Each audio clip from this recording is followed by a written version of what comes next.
Sumqayıtda yanğın hadisəsi baş verib.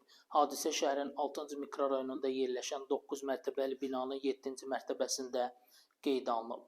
Əraziyə Fövqəladə Hallar Nazirliyinin Dövlət Yanğından Mühafizə Xidmətinin canlı qüvvəsi və texnikaları cəlb olunub.